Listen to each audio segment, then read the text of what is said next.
Hey y'all, welcome back to my channel. If you guys saw my last video, you saw this farm market haul that we had. We have corn, green beans, and tomatoes.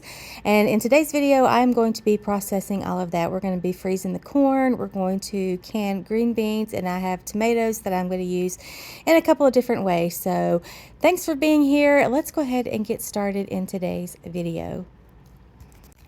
The first thing that we're starting with is the corn. Robbie had already shucked the corn, got everything, all the strings and things cleaned off of it. And this year I did something different. Usually I will boil the corn on the cob in some water for about, I don't know, 3, 5, 6 minutes. And then I will put them in ice water to shock them to stop the cooking, and then cut it off the cob and then freeze it. I saw this recipe on Pinterest and I wanted to try it. And basically, once you get all the corn shucked, you can go ahead and cut the corn off the cob, and then you're going to process the corn kernels. And I'll link the recipe down below. I'm not sure that I enjoyed it this way. It was quicker to get done, but we also ate some of it, and I don't think that I prefer. I'm not exactly sure what happened. We could have just gotten a bad bag, but anyway, I will link that recipe in the description below, and then here in just a few minutes I will show you the process of putting that corn up to freeze. We also purchased a 10-pound box of blueberries from a different local farm store, and so I am just going to get these, get them rinsed off. I'm going to lay them out on a sheet pan to par freeze them, and then I will get them in bags, some of the press and seal bags, seal. Anyway, my little sealer thing that I always have trouble with because I can never remember how to use it. Anyway, I'm going to do that here in just a little bit. We're going to do the corn the same way. We're going to put it in those seal bags. I know I'm not saying that right, but I will figure out the right words here in just a few minutes. So here we are. We're going to start processing this corn, and basically you put your butter in first and get it melted. You're going to add some water and liquid, and then you add some sugar and salt and all that. Like I said, the recipe will be linked in the description below. You let this cook for a few minutes, and then you put it in your bags, and you let your bags cool, and then you can go ahead and seal them up. Now, I did have issues with sealing them as well because there was still liquid in the bags, and if you've done the why can I not remember, vacuum seal, goodness. If you've never used a vacuum sealer before, then any kind of moisture in the bags will hinder the bags from sealing, because as it's drawing out all of the air, it also draws out that moisture, and they just won't seal. And I had a time trying to figure this out, but we eventually get it figured out. Basically, I just get the corn in the bags and try to get out as much air as I can myself, and then I just seal the bags. And that worked. And it works. It does work pretty good. Here are the seal bags. I ordered these, if I can remember, I'll link it in the description below, but I ordered these bags off of Amazon.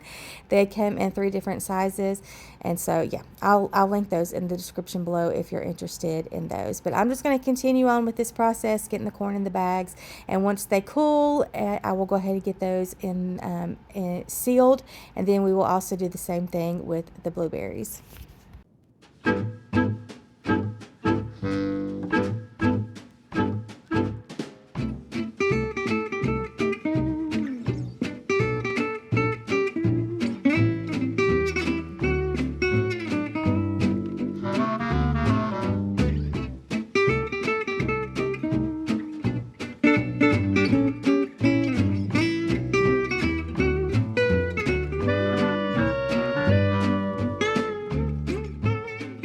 Something that I did not enjoy doing as a kid was breaking beans, but now I love it. I love the way it smells. I love the smell of a fresh green bean.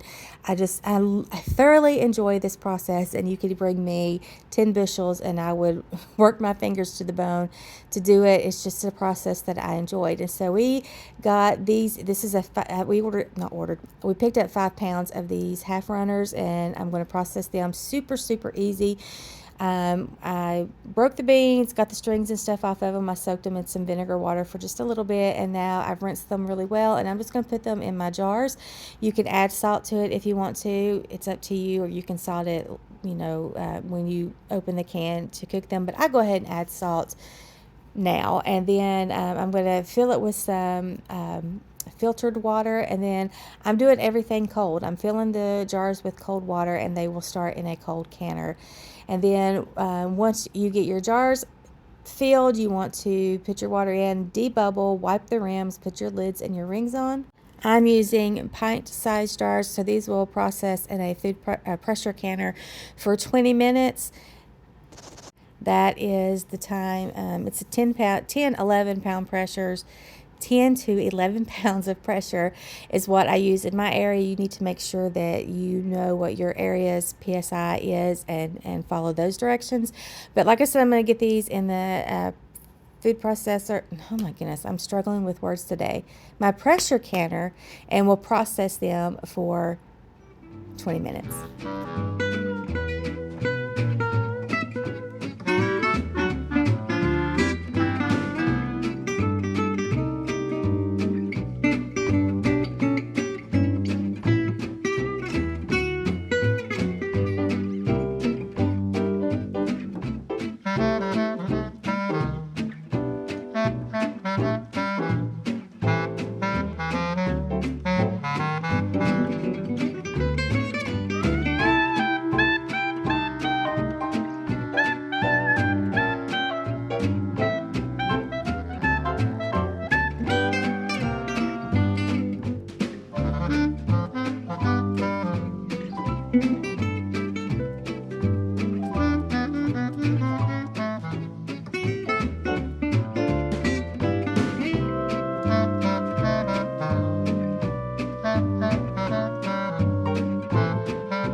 We actually picked up some more green beans a couple of weeks after this, and I processed them as well.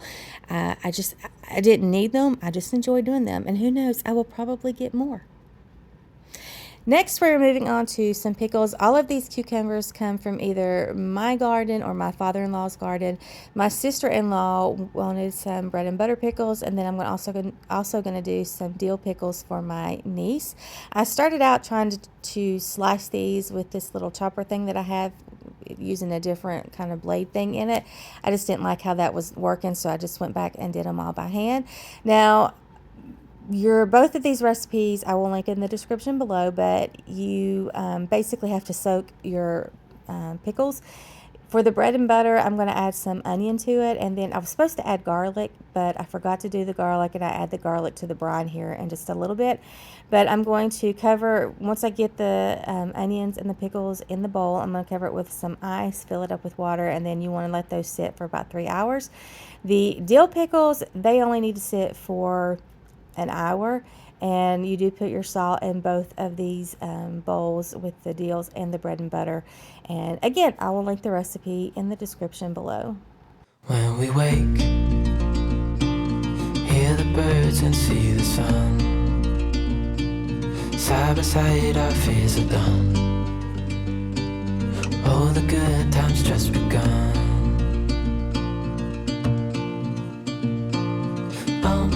We know what we have, let's hold on tight.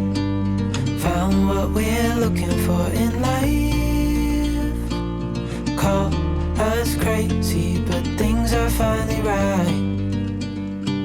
With you and I, the future is bright.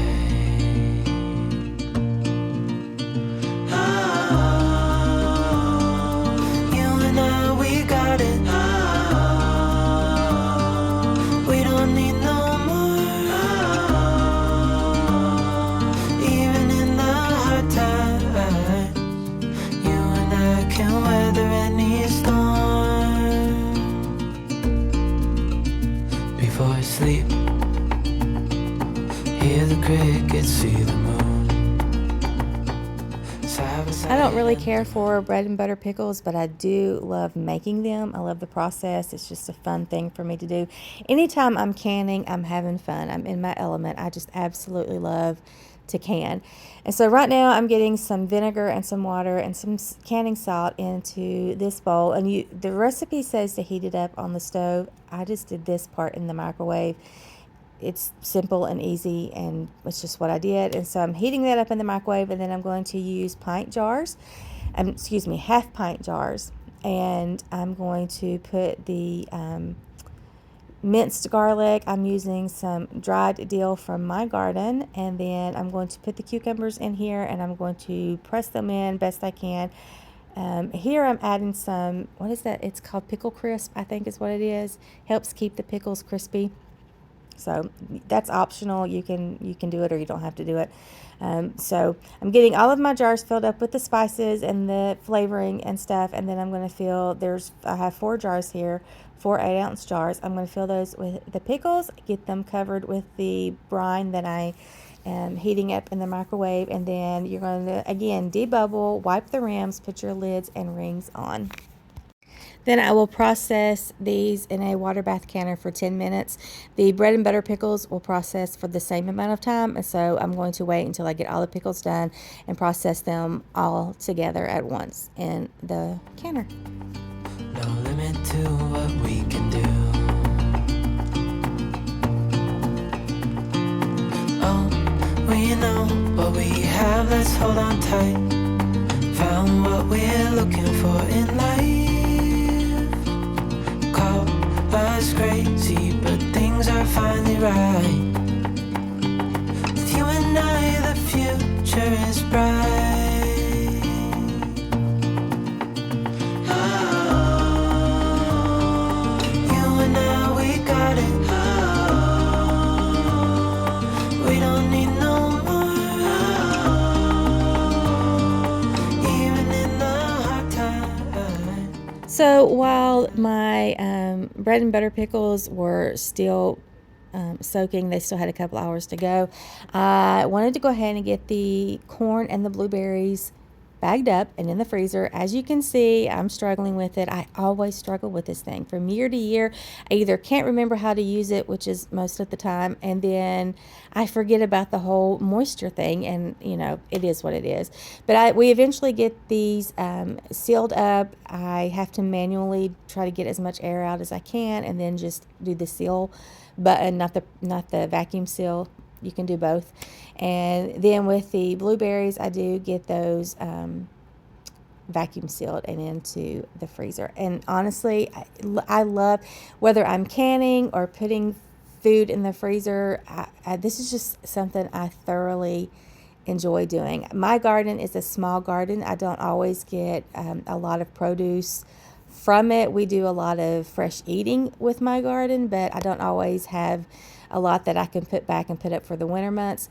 And that's where local farm stands come into play. And it's just, I enjoy supporting local farmers, and then, you know, the tasks at hand with putting the food up. It's just something that I enjoy doing.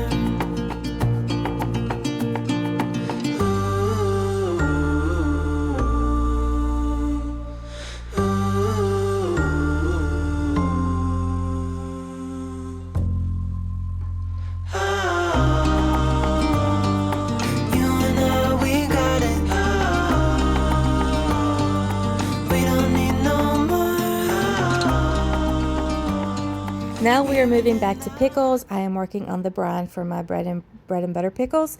I will link the recipe in the description below, but it's white vinegar, it's apple cider vinegar. You've got sugar, you've got mustard seed, peppercorns, turmeric. There's just, I can't remember what all goes into it, but like I said, it'll be in the description below. You're going to get this hot, bring it up to a boil, and then you're going to add your pickles and your onions to it. You want to rinse them off. Once they're done soaking, you drain them and you rinse them off. You do that with the dill pickles as well. And then you're going to bring this up to a boil. Then you're going to add your pickles and your onions, and then you're going to bring it back up to a boil, and then you can fill your jars. I'm using pint jars with these, and they will process for 15 minutes. I know that I said a minute ago that they would process, I was going to do them all together, and I do them all together. It's okay to have the dill pickles to process for an extra 5 minutes. So these will all go into a water bath canner. They will process for 15 minutes. You want to make sure your water is boiling before you start that timer, and then they process for 15 minutes in the boiling water.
Something else I like about these bread and butter pickles is they're so beautiful on the shelf. If you're a canner, you understand what I mean when I say that. You'd love to see foods, how beautiful it looks. I mean, you've got vibrant colors. You've got the orange for your carrots, the green for your green beans. You've got your tomato sauces, and then the pickles. I just love the color of the bread and butter pickles.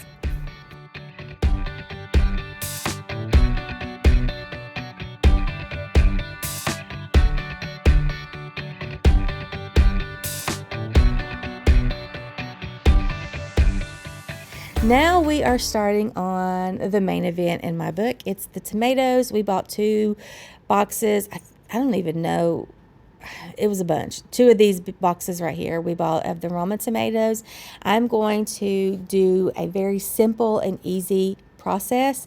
In the past, I have always left the skins and seeds in, and then I just use an immersion blender and I pull some things to death and get it real smooth, and the seeds and the skin have never bothered me, and I would totally be doing that again this year, except that I got a vintage food mill and I could not wait to use it, and so that is what I've been doing this year with the tomatoes. So I'm cutting the tips off of these Roma tomatoes. I'm not throwing all of that away. I'm going to be saving all this and doing something else with it later, but I'm basically going to get all of the tomatoes in the oven to roast. I have to do it in stages because there's a lot of them, and then once they have roasted and cooled completely, if they're still a little warm, those skins have a harder time coming off. So once they've cooled completely, those skins come right off. And so then I'm going to use the tops of these things that I'm cutting off, and then the skins. I'll put all of that into the dehydrator, and then it'll become tomato bouillon for me. I don't do that in this video, but I will be doing it in the next video because we have another batch of tomatoes that I'm going to be doing stuff with, and so be on the lookout for that video. But basically, I started putting the hot tomatoes or the cool tomatoes into my blender and blended them up. That's not a necessary step, and it's not one that I continue to do with all the tomatoes. I did it here for a little bit, but like I said, it's not necessary. You can just throw the tomatoes down into this meal, and I absolutely, was it time consuming? Yes. But did I love it? Absolutely, every second of it. And so I'm just getting all of this pressed through this food meal, all of that gook and stuff in there that is piling up in there. That's the stuff that I'm going to dry out. I said a minute ago that you could take the skins off, but you don't really have to. You can just put them in this food mill and do the skins that way. The only time that I take skins off this year, the only time that I have taken the skins off by hand is when I'm doing stewed tomatoes. And again, that's going to be in a different video, so make sure you come back for that one.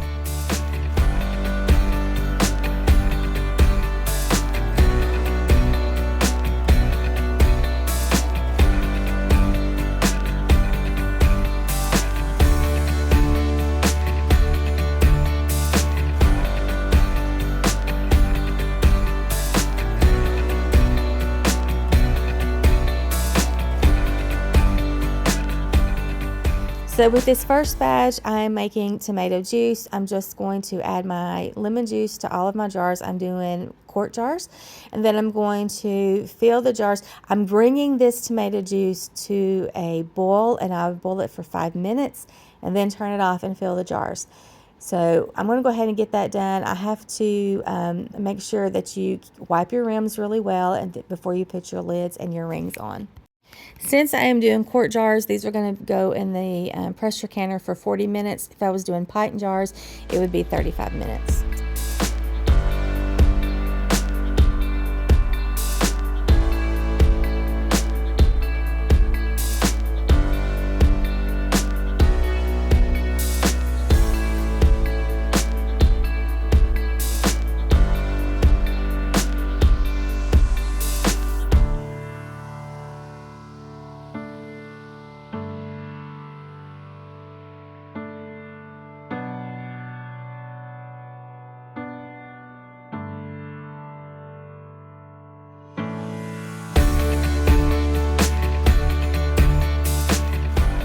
This is what the tomato juice looked like coming out of the canner. It's so beautiful, a vibrant red color. It'll look so good on the shelf.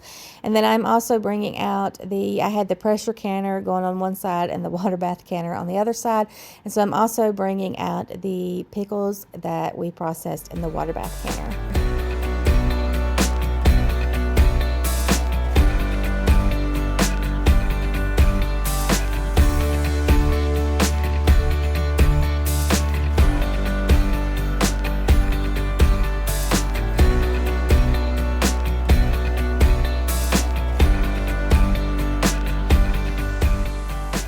For whatever reason, I lost the footage of me doing the tomato sauce. This is in half-pint jars. Basically, you're going to cook it. You do the same process with your tomato juice, but you're going to cook it down, let it reduce by at least a third, and then go through the same process, putting your lemon juice in the jars, and they will process for 35 minutes in the pressure canner. If you guys enjoyed today's video, please give it a thumbs up. If you haven't subscribed, I would love for you to subscribe. Come back and hang out with me.